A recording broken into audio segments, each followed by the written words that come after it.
Hello, Stephanie Joy with All Things Social Security. We had a Q&A with a short little clip discussion on a particular topic. So I'm going to attach it for you here. It might be something that you're interested in if you clicked on this header. And following that, we're going to go through it a little bit more. So just wanted to give you the heads up. This is where it started from, and then we'll have the bigger discussion right after. All right, chat with you later. Bye-bye.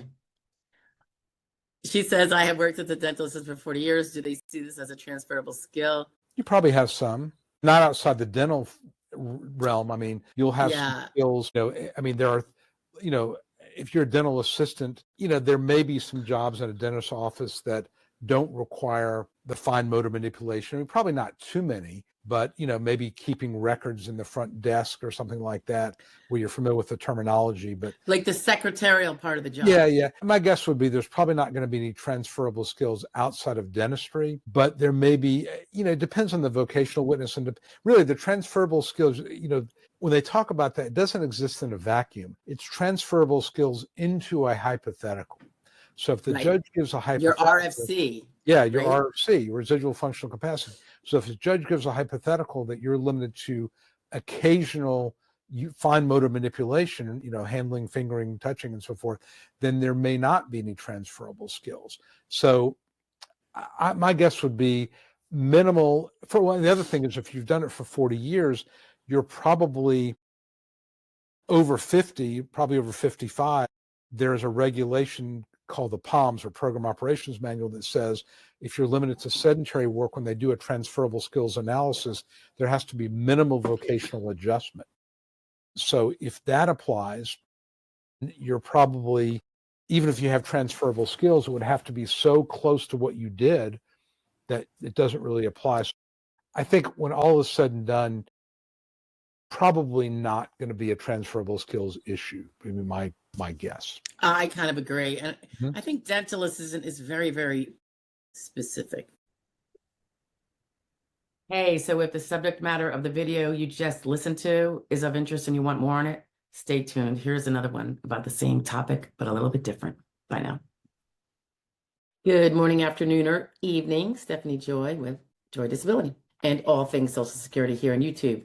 Just going to go over what I was just discussing with somebody in terms of trying to explain the concept of transferable skills, which is something that has to be considered by the SSA in the sequential evaluation process it goes through to determine if someone is disabled under the rules or not disabled under the rules. Generally, it comes into play, I want to say, well, I don't even want to say which step, 3, 4, 5, because under 4 is where they determine whether you can do your prior job. And at that point, they have to determine what that prior job is. And I think it's then that they have to determine whether there's transferable skills. Because if you can't do that job on step 4, you haven't won the battle yet, because you have to be able to prove that you can't do any other job under step 5. And that's where transferable skills comes in, because if you have skills that you learned on your job, but you can't do that job because it's too physically arduous, maybe it's a medium exertional level and you're reduced to light or sedentary, then do you have transferable skills that you learned on that job that you could then use to go into a different job at that light or sedentary exertional level that you could do? So let's go into a little bit more. A lot of people overall wonder how the SSA decides if someone can still work even when they have really serious health problems. So what we have to know is that the SSA doesn't just look at the jobs you can't do anymore. They also look at what skills you might still have from past jobs, like I was saying, that could then transfer to that new work. Transferable skills, kind of in a nutshell, is the skills that you learned from the past work. And the past work, as you know, is now the 5-year look back period, usually from the date that's being adjudicated at any given time. That could be the initial adjudicator, the recon adjudicator, or the ALJ. So whenever they're going through the process, they look at 5 years before that. Anything that's more than 5 years prior, they can't consider those skills as transferable. So they look at those skills, see what's there, and determine whether those skills can be used in a different job. And then they move forward from that point. So going through a little outline here, the skills are what's going to allow you to adjust to other work if those skills are transferable, i.e. adjustable to other work. For example, if there's a construction supervisor who can't do the physical work, he might still have management and planning skills that could be used for the office jobs. So, you might say, well, I can't do anything in construction. I'm too physically impaired, But those learned skills, which come from skilled or semi-skilled jobs, they don't come from unskilled jobs. But those skills as a construction supervisor, which wouldn't be skills gained by a construction worker, can be potentially transferable. Now, just because they're transferable does not mean that the individual could transfer them, but that's a whole nother issue right now. It's another point that I was going to make about that. So as you can see, like a construction supervisor might have a harder time winning the case than a construction worker would because he has those transferable skills. That's why higher skilled individuals have a bigger burden, really. That's the bird. A bigger burden of proof to meet than a lower skilled or unskilled. So remember, even if you can't go back to your old job, the SSA may say that you can still do other work based on those skills. So from the SSA's perspective, the skills come from the past relevant work. And again, that's in the last 5 years, not the past 15 years, which is what it used to be until recently. And the skills that you learned, you had to have learned, it has to be the kind of skill you had the time to learn on that job, not just at the job. So let's say you started a managerial job, but you only lasted 2 months, probably not enough time to learn those skills. Because those the higher the skill, the longer it takes. Some of them take years. They're documented as taking, I guess, vocationally documented as taking years to gain those skills so that you could then say, you're a skilled whatever. There's some examples of transferable skills I can give you. Communication is one of them. That could be customer service job, teaching, or sales. There's organizational skills. That could be office work, managing schedules. You'll notice on the work history report, they ask about some of these things. They have a question on there about who you interacted with.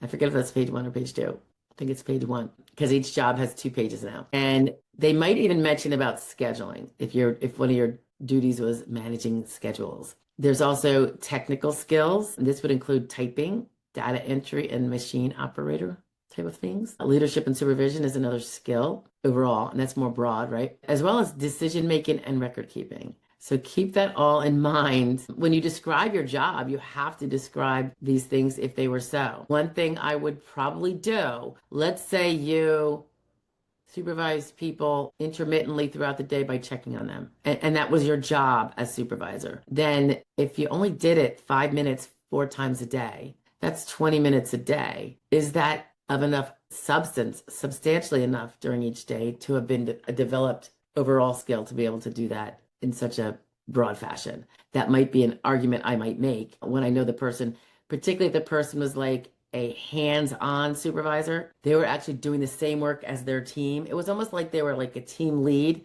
They just had the seniority, so they're the supervisor. There's a lot of those, and that is something to grab onto. That it wasn't that I was just this, ivory tower supervisor. I was a hands-on working team member, and just because I was there long enough is why I took on these roles.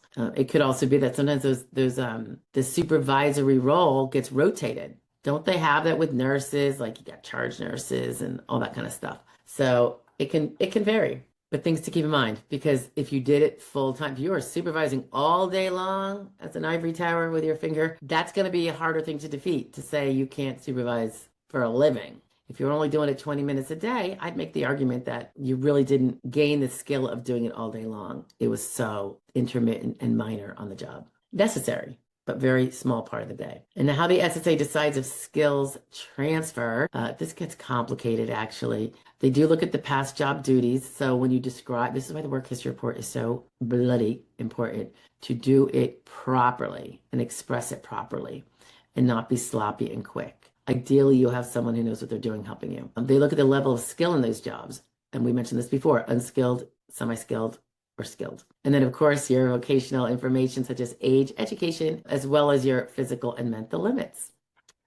So skill level, unskilled would be basic, simple tasks such as a fast food worker. I want to say, I think they say you could learn it with just a quick showing. Semi-skilled is some training, and you have to have a little bit of judgment that you exercise, and that could include a cashier or a home health aide.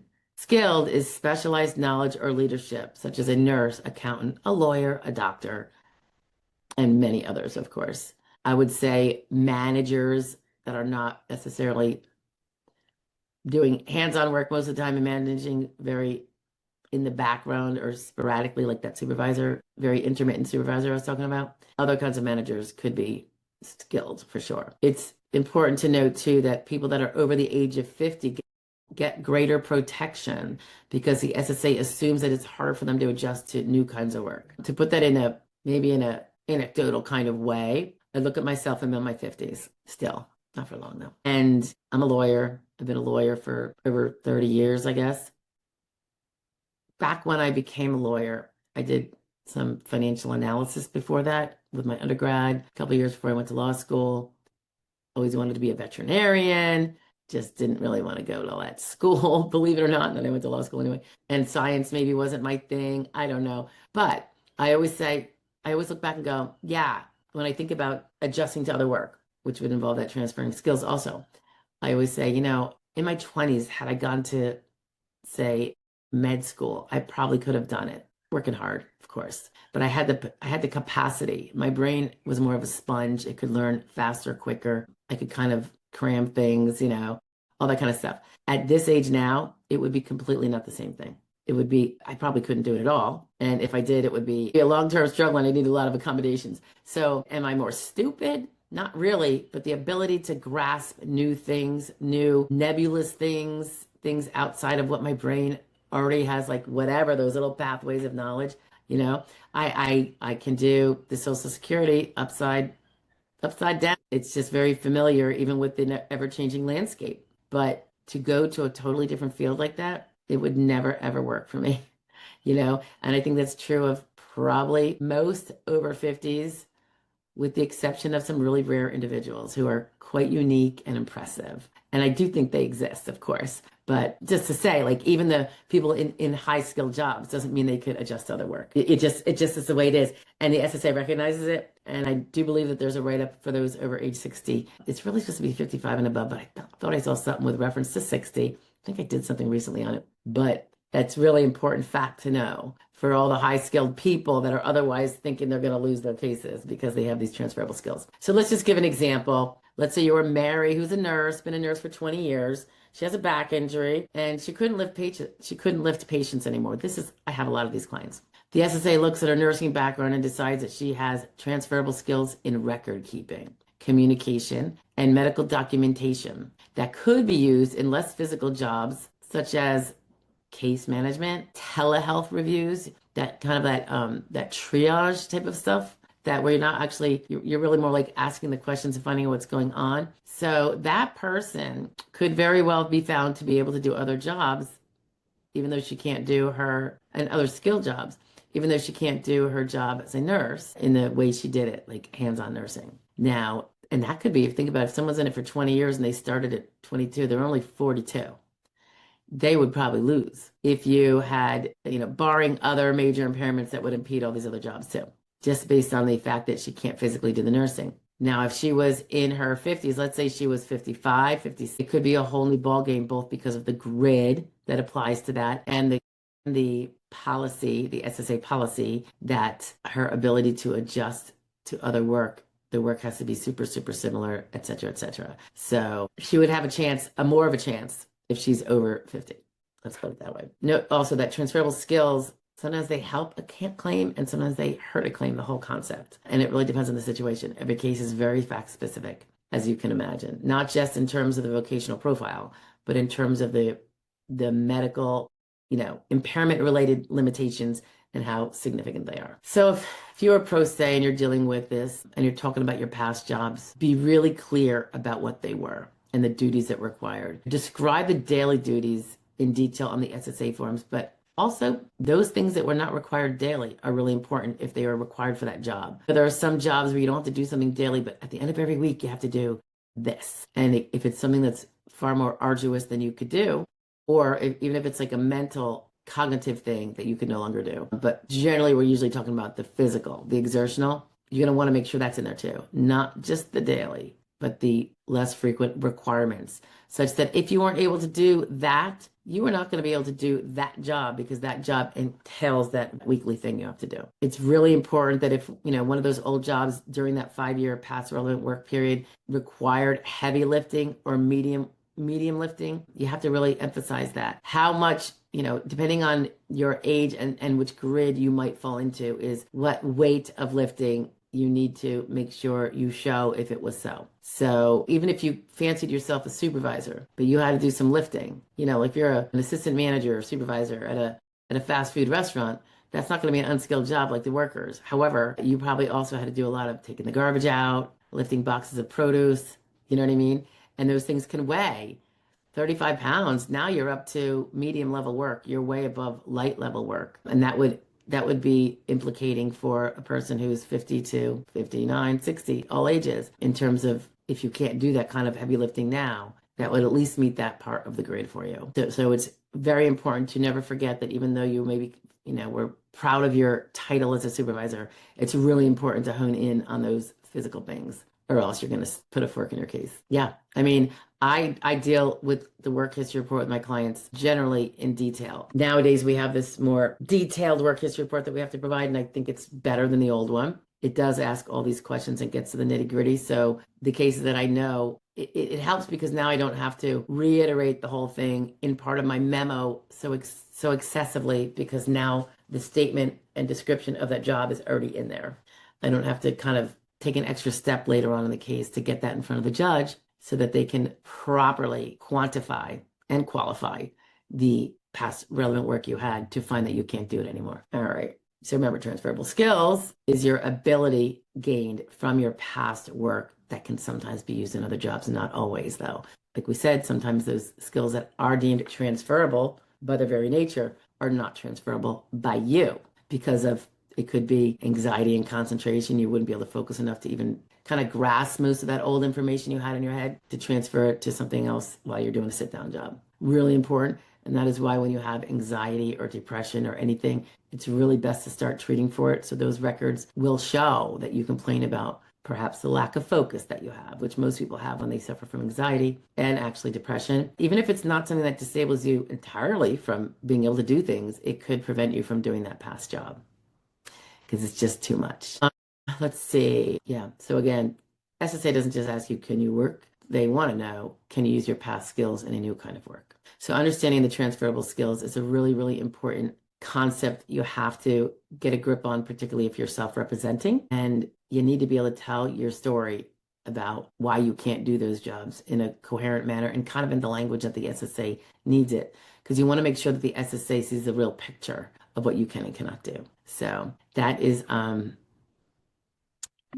the basics of transferable skills. I hope it was clear. When you look, if you ever go and look at the grids, and they have them gridded out, and Jonathan Ginsburg has a great page where they're all laid out. You know, for sedentary, if someone's limited to sedentary, which criteria would end up with making them disabled versus not disabled? Light, how about that? And then it goes on. Generally, we're only looking at sedentary and light work because that's the only one that's really going to have a practical impact on cases. But it's worth taking a look at. So, and you'll see right in there, transferable skills, no transferable skills. And so you have to know whether yours are transferable. Aren't. And like I said, there's two ways to prove there's no transferable skills. The job doesn't have them, because some jobs don't, or the person, due to medical reasons, would be unable to transfer them. Or another reason, I'm not sure yet. The reason I say that, I'm not sure that if being illiterate or not speaking English would count as being unable. It's not a medical reason, but it's a practical one. Let's see. There was one other point I wanted to make, but I can't think of what it was. Yeah, I think that's it. All right. Ciao for now, guys. I will talk to you later. I hope this helps. Bye.